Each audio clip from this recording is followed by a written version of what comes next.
Hello अस्सलाम वालेकुम भाई। मेरा नाम फौजिया है। मैं बड़ी मजबूर हाँ। मेरे 4 बच्चे ने। मेरा बंदा साल हो गया फोत होया। मैं भरा दे बूहे ते बैठी हाँ ते मैं बचपन तो मजदूर हाँ। मैं भरा दे बूहे ते बैठी हाँ। मेरे एक कमरा ही वो सोहरियां खो लिया वे। हुण मेरे को कोई चीज़ नहीं, अल्लाह का ते तुहाडे आसरा है। मेरे 2 बेटे 2 बेटियां ने। मैं स्कूल छड़ा देन, मेरे को अखराजात नहीं रहिंदे। मैं बड़ी परेशान हाँ। मैं मेरा घर नहीं, बाहर नहीं, मैं बच्चे लैके किते जावां। एक भरा दे बूहे ते बैठी हाँ, वो भी भरा भी मेरा मजदूर है। मैं वो अपने बच्चों वास्ते, मेरे बच्चों वास्ते भी कमा के दे।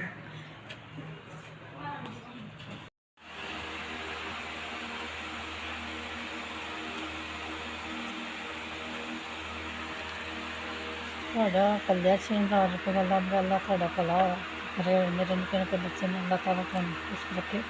अल्लाह ताला तुहानू चोखा दे। मेरे माड़े माड़े मस्किन की मदद की जी। अल्लाह ताला तुहानू चोखा दे, भला होवे।